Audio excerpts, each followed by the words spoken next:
Good morning. Thank you all for being here, and thank you, Lieutenant Governor, for being here. We've been living through a horrific cycle of political violence in this country. We've seen attacks against police officers, federal agents, including the deadly shooting in the ICE facility in Dallas. Night after night, Antifa wreaks havoc on our streets of our cities. In Minnesota, a gunman murdered a state lawmaker and her husband. It was horrific. An anti-Semitic lunatic tried to burn down Governor Shapiro's house while he was in it with his wife and young children. This week, authorities arrested a man outside a Catholic church in Washington, D.C., with hundreds of explosive devices. And on September 10th, our nation stopped in its tracks with the assassination of Charlie Kirk. We miss him dearly. Unfortunately, I'm here today to talk about similar threats that were made against Benny Johnson and his wife, Kate.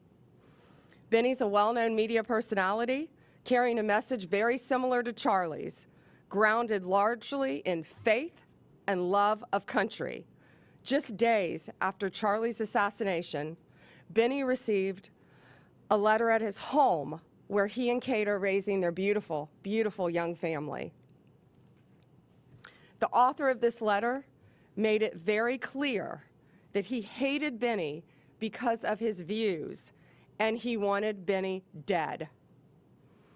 This was a coward hiding behind a keyboard who thought he could get away with this. That's why we're standing up here today. You are not going to get away with threatening people in this way. And I'm proud to announce that we have arrested the author of this letter. George Isbell Jr. was taken into custody this morning, and we are charging him federally with mailing threatening communications. It is a crime, and if convicted, he is going to prison. This was incredible teamwork. Benny called me right away. Chief Burkall, thank you. You were on it right away. Matt Fodor and all the FBI agents. Thank you, U.S. Attorney Kehoe. All of the U.S. Postal Service, FBI, state and local law enforcement working together. This is what it's about. And we are going to catch you if you think you can do something like this. We don't care if you're across the country in California. We will find you, we will arrest you, we will extradite you, and we will bring you to justice. We cannot allow this political violence to continue any longer. This arrest will serve as a reminder to many. Do not do this, we will find you. Greg Kehoe is going to give some details of the incident, of the horrible crime, and we're not going to get into specifics of what's in the letter. It's pretty horrific, and it's now a pending case. But I just want to thank all of the law enforcement officers standing behind me. And I want to thank Benny and Kate for standing so strong and fighting for their views and not cowering in fear, but coming out and supporting their faith and their values. Thank you. Thank you, General. Just preliminarily, I'm Greg Kehoe, the U.S. Attorney for the Middle District of Florida. I just want to introduce some of the individuals that are here at the podium so you can put names to faces, and they have all participated in this. As the General just said, this was a coordinated effort. In my far right is Rodney Crawford. He's the Assistant Special Agent in charge of the FBI. Next to him is Blad Rojo, who is the Inspector in charge for the Postal Service, and Mark Glass is behind me. Right behind me, he is the Commissioner of FDLE, and last but certainly not least is Chief Lee Burkall of the Tampa Police Department. You know, often we talk about coordinated, organized efforts by law enforcement to get something done, and I will tell you this is a textbook example of that. This letter came in to Mr. Johnson and his wife. We immediately contacted the Tampa Police Department. Lee Burkall and his folks at Tampa Police Department got on this letter right away. right away pulled in the FBI, pulled in FDLE. The Postal Service was able to track where this letter was sent from in San Diego in a miraculously quick period of time. FDLE turned around the fingerprints that were obtained from the particular letter to identify George Russell Isbell on this matter. And there was an arrest by the FBI who was coordinating this outside the San Diego area in conjunction with the local U.S. Attorney's Office, the FBI in San Diego, and last but not least, the San Diego Police Department. What we have here, and you can look at the complaint that has been filed and that is before you, is a vicious, horrific letter threatening Mr. Johnson and his family, sent to Mr. Johnson's house. In the complaint that you'll see, and also it attaches Isbell's letter, he is calling for the extermination of Mr. Johnson, that he should be strangled by an American flag, that he hoped somebody blows his head off, and then some vicious, vicious comments thereafter. Ladies and gentlemen, we have been at this podium many times before, and I say this and I say it again to echo what the Attorney General has just said and what the Attorney General has said throughout the country when similar instances have come up. Such conduct will simply not be tolerated. It will not be tolerated. If you send a communication to anyone, anyhow, anywhere, where you are threatening individuals with harm, you will be prosecuted by the United States Department of Justice. And you will be prosecuted while we bring all of the joint assets of law enforcement, as you see here, the Tampa Police Department, the Florida Department of Law Enforcement, the United States Postal Service, and of course, coordinating this is the Federal Bureau of Investigation. So the word should go out, and it should be no mistake that if you decide at any point, at any time, to write such a thing and send it over the wires, or in this instance, put it in the mails, you will be prosecuted and you will be held accountable. If we can just take a couple of moments, I know Mr. Johnson wants to make a few comments, and I invite you to do so. Thank you. Thank you. God bless you. Thank you. Thank you, officers. 1 month ago today, I witnessed my friend of 10 years, someone who I considered a brother, a loving husband, a devoted father, a generational leader, get assassinated on a live stream by a left-wing radical. Approximately 1 year ago, I witnessed the President of the United States get shot in the head by a left-wing radical, who also took the life of a Trump supporter in front of his daughters and wife. 2 months ago, Christian children kneeling and praying in a church were slaughtered by a left-wing extremist.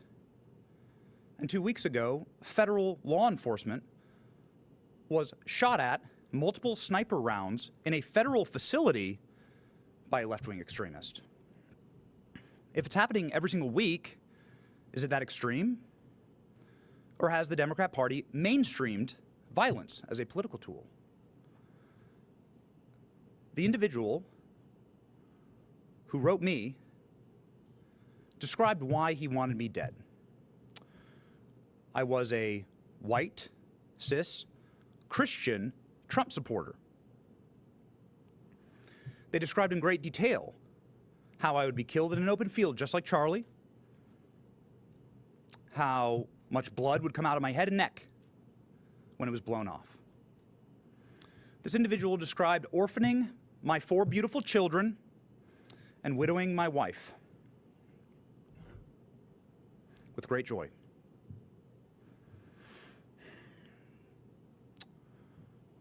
You might want to say, another left-wing radical, another extremist. And to that, I would like to direct your attention to the state of Virginia, where Democrats have nominated and are about to vote for the chief law enforcement officer in that state, a man who has done the exact same thing, an individual who's calling for the assassination by bullets of Republicans that he disagrees with.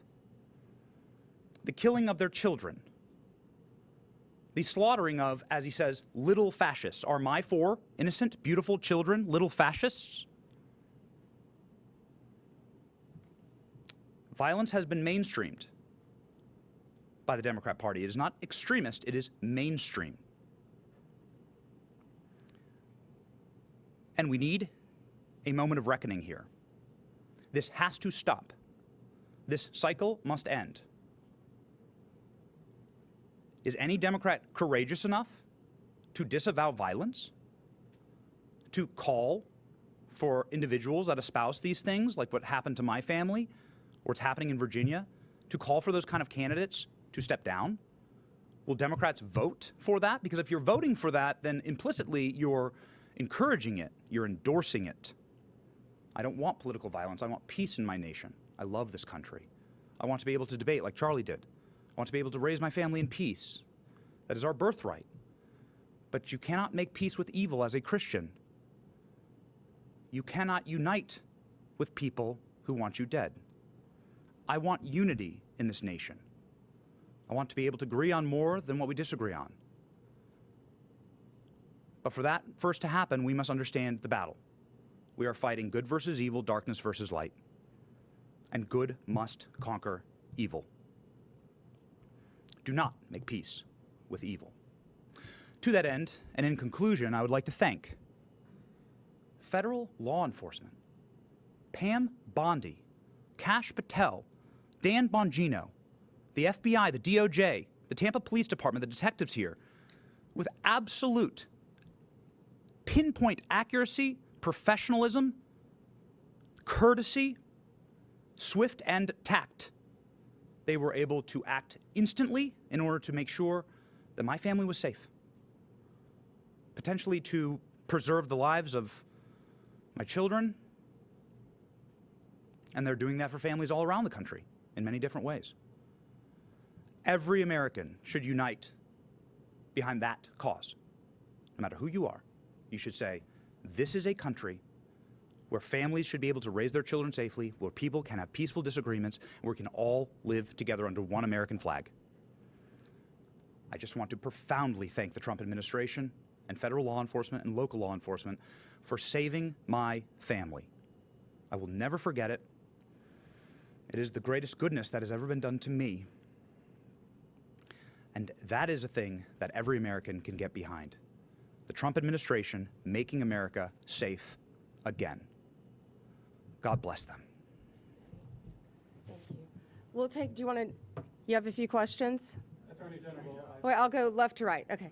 Attorney General, I do know that it's unfortunate what happened to your family in that letter, but he just described that this is solely put on by the Democratic Party. Do you see it that way, that this is something that is caused by the Democratic Party?